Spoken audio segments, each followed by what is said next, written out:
Welcome to the Generations at Work podcast, where today we are building bridges and not walls between the different generations in the workplace. Today, we're exploring on how to get the most out of every generation on your team with our special guest, Coach Sue Enquist, and of course, your generational expert, Dr. Tim Elmore.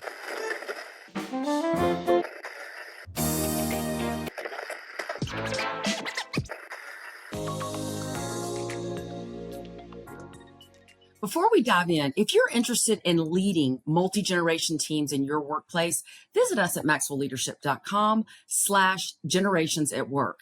We would love to hear from you. I'm your host, Susan Davis, Maxwell Leadership Executive Facilitator and Coach, and with us, Dr. Tim Elmore. Welcome, Tim. Thank you, Susan. Always good to be with you. Always great to be with you. I want to let you introduce our special guest today. I know you have a special relationship. It goes back a long way. So please introduce our guest. We're excited to have her. I would be honored to. Sue, it is great to see your face and to enjoy. I was just reminiscing. We've known each other for quite a few years. I think we met at an event, but we have known about each other and then have just had a great friendship. Every time we're together at a conference, we're always swapping stories and catching up. So thank you for investing some time with us today. I think this conversation is going to be great. Thank you. And I just really appreciate it. I always look for you when I see that you're on the conference lineup. So it's great to be here. Sue, for those listeners who might not know your journey, I have known you as a championship women's softball coach at UCLA. You've done a number of things. In fact, I'd like, before we're done, for you to go back to your playing days where you wore men's jerseys because they didn't even have women's jerseys yet.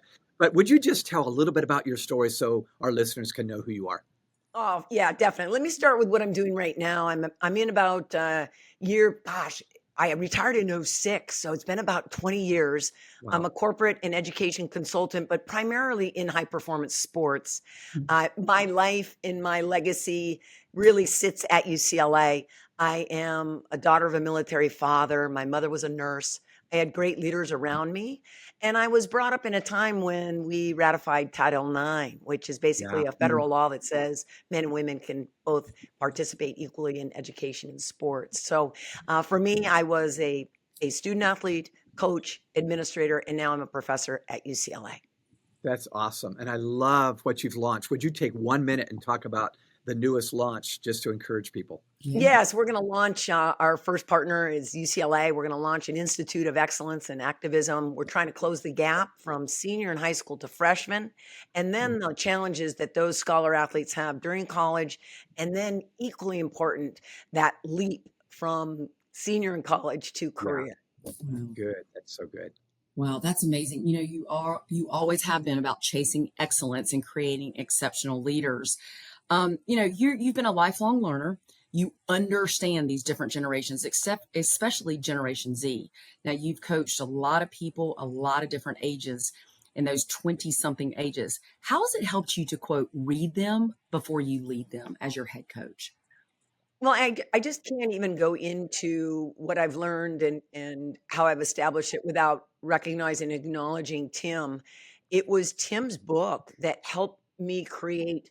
We always say, can you become, someone that has that literacy, but can you turn it into fluency where it becomes you? You're a lifelong learner. You're paying attention. So I just want to thank Tim for all the books. They were really a core element of becoming a good leader. But one of the things today that is most relevant, because we have so much uncertainty, is this ability to listen without ego.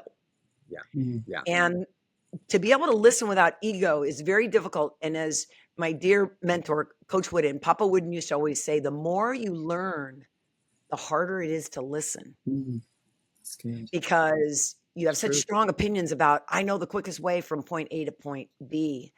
Yeah. And Gen Z, and especially Gen A, they want to be a part of the learning from the very beginning, and they want to be part of it. So number one, to our mature leaders out there, gosh, really try to hold space for your employees, for your scholar athletes, for your children to have a voice in the starting line of their learning. I think it creates greater engagement. And when you have more engagement, you have better listening. When you have better listening, you have better learning. better learning, you have better behaviors. So Right. it's a That's little bit great. of a cascade. Yeah, no doubt about it. Well, Sue, one of the things I've admired about you over the years is you not only know how to connect with those young women on the team or whoever you're leading for that matter, but you, on the other side of the coin, you call them up to excellence. So you're not just having fellowship together, Right. you're accomplishing something. Would you talk these are leaders listening to you right now. Talk about how you both connect with them, but you call them up to be the very, very best version of themselves. What would you Yeah, say? and yeah, definitely. I mean, this idea around rest and rigor, like this idea that we're going to rest from learning, we're going to rest Mhm. from physical activity. That's something I had to learn, to be quite honest. Yeah, For a large part of my coaching career, I was just rigor, rigor, rigor, like jam it down their throat. yeah. And I know people are laughing, but if you really want to know, just Google Enquist trophy trash. You really wanna know the Sue Enquist early days, I was all about results, Yeah, and what I yeah, learned is that doesn't create great conditions for people to Mm. go for it when you're demanding rigor. So when there's such a small margin for error, I think this is one thing parents and the public sometimes don't have insight on. Nobody is harder on that high performer or that high yeah, performing employee. No one is harder on them than themselves. yeah, So what you can do is you can hold space and stop them, look them in the eye and say, I got you. yeah, I see you. Let's go ahead and press pause, but know that rest and rigor can hold hands. yeah. They That's good. can coexist. We're not saying when you're resting, you're lowering the standard. We now know science tells us this, Tim. I know you know this. High performance is actually a little bit of a fallacy. It's like less than Yeah. 15% of the time we're actually operating at optimal. Hmm. So now what are we Interesting. going to do the rest of that time Yeah, is be able yeah, to try to get the Yeah. best out of them when they're fatigued, when they're tired, when they're not engaged, when they're not happy, when they're uncertain. They have a lot going against them. And it's not that I'm getting soft. I'm just becoming more aware and delivering what they need in the moment. good. That's so good. And probably important also to be able to connect with them. Um, Yes. it's this next question I have. I'm even going to listen to this as a parent, but when you're leading these young people, these very much still maturing young people, it's challenging. How do you lead them?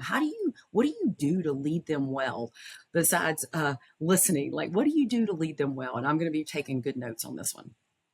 Well, the first thing is to get them engaged immediately. So if you're dropping a concept or a standard, the next thing you want to say is, what did you hear me say? What does that mean to you? Hmm. And where do you see yourself applying it? And how can you power through the barrier that will keep you from doing that? Mm. So, this idea of throwing the nugget out there, but let them hold it, see it, feel it, adjust to it, and then project where it's going to fall short in their life. And so, for me, early in my career, I just did not do that. And I think we could have been even better than we were had I been better at teaching, let them apply it, let Yeah, them work together on making it relevant to them. Relevancy, I believe, is one of the silent important skills when when you're delivering leadership information is if you're not making it relevant to their life, it's very difficult for them to relate to it. yeah, yeah. No Mm. doubt about it. In fact, I've always thought you got to do the why before the what. They're going to know, how does this impact me? How does this affect me? So, Sue, I would love for you to share real quick just a story of how you've led a young team member. May have been years ago, may have been last year, but just tell a story. I think stories make good interviews, and I'd love to hear a story or two from you on how you've done it. Well, I think when I think about stories, I think about my current life as a consultant in mentoring people that are in their 20s and 30s. But I also think about those years when I was mentoring those 18 to 22-year olds. And one of my favorite stories, it was a leadership learning moment, is we were perennial national champions, so I'm grinding it on them pretty hard, probably too hard. No, definitely too hard, I think. And I had a tendency, unbeknownst to me, that I was actually pretty hard on our top player. Huh. And she was underperforming. So I just got louder. That's who I was. Oh, Yes. you can't hear me. I'll just speak louder. Yeah. And it was not working. And I remember getting stuck, calling Coach Wood and saying, Coach, here's the story. And he says, I want you to just think about the last meeting you had with her. Who did all the talking? Oh, I said, I did. I did all the talking because I had to articulate everything she was doing wrong. Yeah. And he says, I'm going to ask you to go back, meet with her, close the door, and say, I'm here to listen. No. And he said, try to be quiet right after that. Don't even explain. Just say, I'm here to listen. I did that. She went on a 10-minute reflection with examples, what it made her feel, how it impacted her mental readiness. And I literally was taking notes. I flipped it overnight and we got back together, connected. She carried us the rest of the season. We won the championships. It's that kind of story. We all jumped on her cape. But the moral of the story is when we're most frustrated is when we should do the least amount of talking. Wow. Yeah. On the other hand, one story I feel really proud of is when I'm working with high performers and being able to create the conditions for them to create their own self-belief. Oh. And so I have had the fortunate opportunity to work with Olympic teams, and I'm really interested in seeing what their belief ceiling is. How high is your belief ceiling? Yeah. And for them to understand that belief, and I always say to people, remember the word LIE is in there. Wow. And what holds back our belief is the lies we're telling ourselves. Yeah. And the lie is, well, I can't be an Olympian because we've never won before in our sport. That's a lie, because belief is beautiful. Belief never asks for evidence. Yeah. Belief never asks for evidence. Belief just says, trust in the moment. Yeah. Be where your feet are. And to be able to grab a group of people and have them work on this idea that all I have to do is have my feet, be where your feet are. We know that concept, and trust in the moment. Not about confidence, not about guarantees. I've put in the work. I trust the moment. Be where your feet are. And belief is something that actually is one of the most valued teammate character skills. And what holds that up is I trust her because I believe in her. I've never heard someone say, I can't stand my teammate because she believed in us too much. Yeah. Yeah. Good. So good. Amazing stuff. I love that most frustrated do the least amount of talking. What words of wisdom there. Sue, are there any habits or practices that you do to just stay strong as a leader? How do you stay strong as a leader and stay on top of this? Share this with our listeners. Well, I was super fortunate. I was surrounded by people that taught me the importance of habits that uphold routines. And so from an early age, I learned the importance of habits. So for me, how I stay grounded, I really identify as a surfer. I'm in the water almost every day. And so for me, when my toes hit the floor in the morning, I take about 5 seconds. I get grounded in my gratitude. I acknowledge and recognize the shoulders that I stand on, being grateful for my health and my family. And gratitude is important because science now tells us it takes us outside of our ego. Yeah. And then we're actually just receiving and being grateful for those people that have helped us along the way. The second habit is an awareness habit. It's the awareness that the majority of our life is a team sport. Yeah.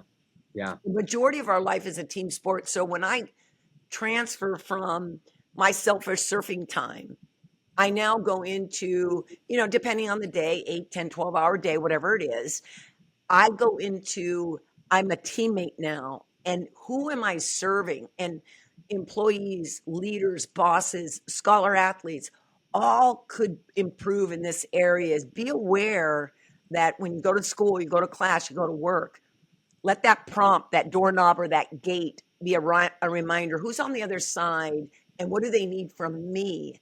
Because usually throughout the day, people aren't saying, oh, Sue, what do you need? What do you need? Yeah. People aren't really serving me. I'm serving other people. And if we could get that awareness that we're in the grit part of the day, remember the word IT is in grit. Grit is it. If we could remember that, because I'm a word prompt person. Yes, you are. I need that throughout my day. The last one that the last habit I always try to learn. I learned this from my sister. To all the listeners, I have a sister that has one foot in heaven. So everyone knows a friend or a family member that has one foot in heaven. I mean, to her bone marrow, she is an amazing person. Wow. To my bone marrow, watch out, because I'll slit your throat. Like, I'm that person. I'm that person. I throw away trophies. I'm not proud of who's in there in that bone marrow. But my sister taught me grace. And grace is unmerited acceptance. So that means at the end of the day, you're going to acknowledge that you fall short. You're going to acknowledge you didn't connect with somebody. But before your head hits the pillow, remind yourself that you gave it 100% of what you have. And get to grace as quickly as possible. Unmerited, you didn't reach the standard. Yeah. But acceptance, you accept yourself and others for the imperfection that this world is really made up of. And if we could remember grace, the word race is in grace. Get to grace as quick as you can. Yes, Race to grace. And race to grace. That's we're not good at that as a human population. We're not good at that. We're too busy hanging on. Like right now, your listeners could say right now, I could say to your listeners, who's under your fingernails right now? Yeah. Who's bugging? Who's under your skin right now? Is it Martha down the street? Is it Jana from the tennis club? Is it Mark from your work? You've got people under your skin. Give grace. Take the control back. Give grace. You'll be more peaceful throughout the day. What if your book had the expert backing it deserves? Join best-selling author Tim Elmore and a team of publishing pros for their next book in a weekend event, happening February 27th through March 1st, 2026, in Alpharetta, Georgia. You'll get expert coaching, insider tools, access to publishers and editors, and a shot to pitch your book. One participant will even land a book deal with Maxwell Leadership Publishing. Apply now at abookinAweekend.com. Your story is worth it. Sue, what I love about that is you're saying, for your sake, do it. There's, of course, for sure. Yes. But you're right. When we live with resentment and regret and everything else over what didn't happen or what did happen, we're just not as good the next day. Yeah. This is why it's a counterintuitive principle, because grace is, okay, it's all right, but that doesn't mean you stop trying. Right. Grace lower the standard. You don't lower the standards. Right. Unmerited. Yes. Unmerited. I didn't earn my acceptance. I'm giving acceptance. Yes. Yeah. That's powerful. Okay, Sue, I want to talk about mentoring for just a minute, and I want to talk about both sides. So you have already mentioned Coach Wooden, who is a legend in my mind and in the minds of millions of others. How did you know him, and how many years before he passed away were you kind of under his mentorship? Yeah, first of all, for our listeners that don't know who John R. Wooden was, he was the most famous and successful collegiate basketball coach in the country, but that's not his legacy. His legacy is he's probably one of the greatest thought leaders in the world, and he was a Bruin. So, and he was from Indiana. For our Indiana listeners, okay? So I'm Indiana, I see you. From the country. I didn't get close to Coach Wooden until I became a co-head coach. So it was in the late 80s that he became a true colleague of mine. And then we got really close when I became the head coach, because then I was able to bring the team over to his condominium every year. So every team got a chance to be connected to Coach Wooden. And he was my answer book. Yeah. It was my answer book for the gray area. Everybody, I always encourage listeners, who is the person that's the answer book in nuance, in the gray areas? Because we all got the know-it-all friends. Yeah, sure. Thank you, Captain Obvious. But who is the person that can shine light on nuance or that gray area where there is no clear right or wrong? It's like, what's the best answer in this moment? And that for me was Coach Wooden. Yeah, that's so cool.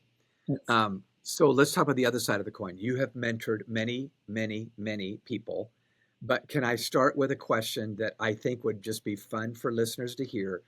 You won many championships as a head coach and as an assistant coach, I'm guessing. Would you mind, how many was it? We won 11, and I Wow. won one as a player. Okay. And the first Wow. one, And, the and first the one. only coach and player to win championships, correct? Well, actually, it's kind of fun. That's not accurate anymore because my assistant is now the head coach who played Ah, for us, That you probably and mentioned. she's won championships. So we've got that championship DNA that's so cool. continuing to go. You know, UCLA is very unique. We've only had 3 head coaches since 1975. Oh my goodness. It's amazing. Pretty incredible That legacy. is. But we were talking about mentorship, and you know, Tim, in my world, corporate education, high performing sports, there is a shift. Yeah. The mentee is gaining more interest, traction around continued learning through peer to peer. Yeah. Yep. So what we're trying to do now is create peer to peer mentoring. Let the senior mentor the underclassmen, let the junior mentor the underclassmen, because relevancy is so important. And unfortunately, because I'm predominantly in women's sports, because we don't have the historical knowledge that is embedded in them, they don't have an appreciation for some of our global influencers. So when you give them a group of names that have been iconic in women's sports, that if you're over 40, everybody knows them. Yeah. Yeah. The 20-year-old doesn't know them. She's more interested in what the junior has to say on her team or on somebody else's team. They're interested in that relevancy so they can apply it right away. Yeah. I think that leaders ought to take advantage of that too. I mean, I Yes. can see that playing out in all sorts of ways. It Yes. seems more genuine, more authentic. The boss is supposed to do this, or the coach, head coach, but not with a peer. So that's powerful. Sometimes leaders don't even know, like, what would that even look like? Well, you have meetings, like on your monthly meeting, on your monthly community board, play Bet You Didn't Know. Yeah. Okay. Yeah. Bet you didn't know for our 5 and younger years at the company. Bet you didn't know that the HR guidebook is 22 years old, right? Yeah. Like, Yeah. just have fun with it and start gathering that information and then showing them how you're making the adjustment. The key, though, I tell our leaders this often, if you ask, you better listen, adjust, and let them know what you've changed, because many of us now are asking the questions, and there's a cynicism with our Gen Z that says, oh yeah, everybody's asking me everything right now, but I don't see any changes. Yeah. Yeah. So we got to true. be careful of that. So relevant. No doubt. You know, as you work to get the most out of every generation and just to get the most effort, and a lot of our listeners are in that business world, the corporate world. How do you translate what you did on the court or on the fields? How do you translate that to the corporate world to say, hey, this is what you can do to get the most out of every generation on your team? Well, I think they're extremely similar. So we try to keep it really simple, because as Coach Wooden used to always say, the more you know, the harder it is to keep it simple. Corporate America, the corporate athlete, that one that's a high performer, their mindset organization has to be identical to a Olympic athlete. How they organize their day, how they manage failure recovery, how they spend the time to see other people as humans first. Same mindset, identical. How they use their words, how they stain the brain of others. If I'm a manager, I'm a C-suite individual, walk through the office areas or get in a chat room when they're doing breakouts in chat Zooms, and just say, I'm here to listen and take notes. And then last, your behavior. How are you making every individual feel safe, seen, and valued? And that is your homework. And people say, well, It's very difficult for me to meet everybody where they are. I kind of don't agree with that. I always say 24 hours is enough. Yeah. 24 hours is enough. Yeah. It's a matter of what your top 3 to 5 priorities are every day. 24 hours is enough. And, you know, me, baby Jesus, and Beyonce, we all have 24 hours. Right? Right? That's right. That's Right? We're all equal. that's a great one. So as a leader, we've got to be really tuned in with our families, with our colleagues, with our Yeah. employees. How many times are we blaming time, which is the ultimate Yes. equalizer? Yeah. Everybody, no matter where you live, no matter where you are in the food chain, everybody's got 24 hours. So be mindful how much you're blaming, I don't have enough time. Because then you tell your brain, this is how we now know how the brain works. The brain says, oh, you don't have control over that because you said you didn't have enough time. We've got to say, I chose not to make the time. I chose not to make the time. Yeah, Because we that's want the right. brain to know it's got to go ahead and do the calculation and make that a priority. Yeah, for sure. You know what, Sue? You're reminding me of one of our images that I use. Everything you've said, it seems like, has been a little counterintuitive. Don't Yeah. talk, listen. Give grace instead of, chewing them out to get them to do better. The building of the Golden Gate Bridge is such a great picture of what you're saying. It was started in 1932 during the Great Depression. And because it was the Great Depression, there were so many men that lined up for work that weren't engineers. They were not bridge builders. They just needed work. So a bunch of guys were up there on that Golden Gate Bridge under construction that didn't know what they were doing. And they were falling and going slow because they were learning as they went. One of the fellas building the bridge went to the foreman and said, I know you have a deadline and I know you have a budget, but could we stop and put a net underneath these workers, us workers? And of course, the foreman said, oh my gosh, we're going to be delayed. We won't be on time and we won't be on budget because a net's going to cost $300,000, which was a lot of money in 1930. Yes. But thankfully, he did. He stopped the work, put the net under. And the paradox is they actually did finish on budget and did finish on time because now the guys could pay attention to the work, not the death that was about to happen. Right. Isn't that powerful? Oh, You so put powerful. nets underneath people that accelerates the work when you might think it would slow it down. That's Oh, just powerful. there's no doubt about it. And it makes me think about that first cousin to making people feel comfortable is as a leader, when they're a little bit uncomfortable, they're a little bit unsure, to project optimism, Yes. which is, that's just a promise of future belief. I believe you're going to get this done. It didn't say, you got it done. It just says, I believe you. And that makes players, employees, that makes them exhale. Yeah. When you for sure. project that success and that belief system for them without evidence, I think that's a powerful thing. And I'm not sure as leaders, we're putting optimism at the front because we get caught up if you're transactional, like, how can I be optimistic? Look at the third quarter numbers. We're doing horribly. No, that's just a result. I'm talking about today and projecting forward. Yeah. Love it. This has been so rich. I feel like we could sit here all day and talk about I know. I do too. Windisms, all these things. Any last thoughts that you have, Sue, as we wrap up today on what might benefit our listeners of building those high-performing team members from this generation? I think the one thing I would want to say to everybody, especially now that I'm retired, I can pull back the curtain as a high performer, even as a consultant working with Olympic teams, is we've romanticized champions. We've romanticized Olympic gold medals. And I want everyone to know, I know that's a beautiful story you see, and we put all the highlight films of the success. Yeah. We're a hot mess. We're a hot mess. And what people need to understand, when you see that highlight film and you see those teams winning, I want you to say, don't forget they were a hot mess. Yeah. But what were they masterful at? They moved through hard. They moved through failure with such efficiency, and they stayed connected. So as a leader, and you're going to try to pump up a team, don't just show the highlights, show the lowlights and say, look, they locked elbows and they continue to move forward in the belief that it's going to be a great story. To me, that doesn't get said enough. Wow. Yeah, that's good. That's so So good. good. So good.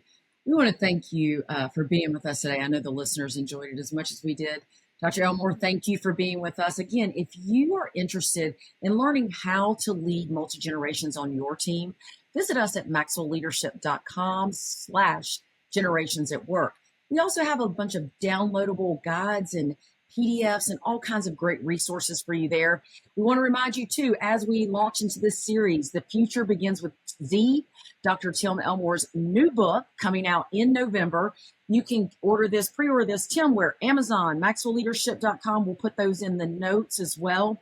Phenomenal book as we explore some of the different strategies of how to lead in this generation of The Future Begins with Z. So we're excited to have this book launching. We're excited for our guests. And thank you so much for joining us on this podcast. We appreciate you, and we'll see you on the next podcast.